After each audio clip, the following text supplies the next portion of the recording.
One of the things that really struck me a lot, especially because that collusion is very rife today, is that you actually had British members of parliament talking about Islam and Christianity being the religion of Abraham. Correct. And therefore that collusion is important. Correct. So can you explain that?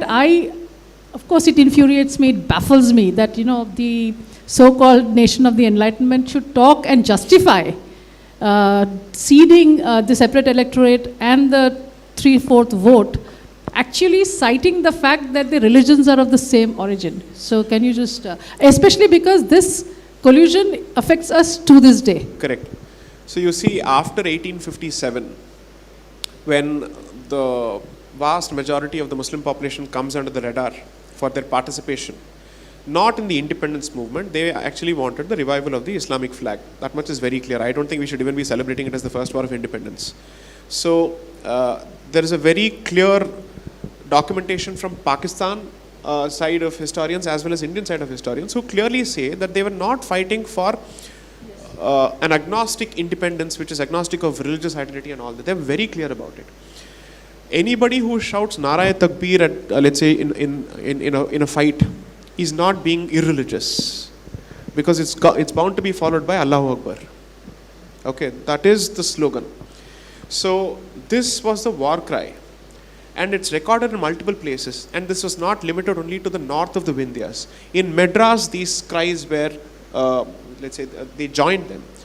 Bombay, Madras, Hyderabad, and multiple places.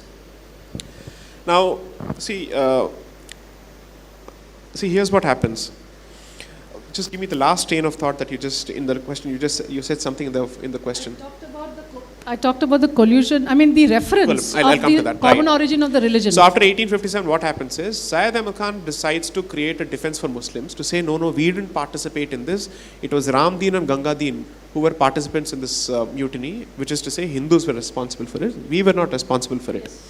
And then he clearly says anybody who issued a fatwa asking for jihad against the British was either an imbecile. He called Bahadur Shah Zafar a drunken idiot and an imbecile. He called all the mullahs who did this as people who did not know what Islam was and all that. So he creates the first line of defense. Then he starts saying, look, the native religion of this country is dictated by the priestly class, whereas Islam and Christianity are egalitarian, plus we are of Abrahamic origin. So there must be a handshake between both the communities, and we must form an alliance. Now, alliance is typically adversarial in nature, which is you need an adversary against whom the alliance is formed. Now, if the Christian and the Muslim are in alliance, who are they in alliance for and against is the question.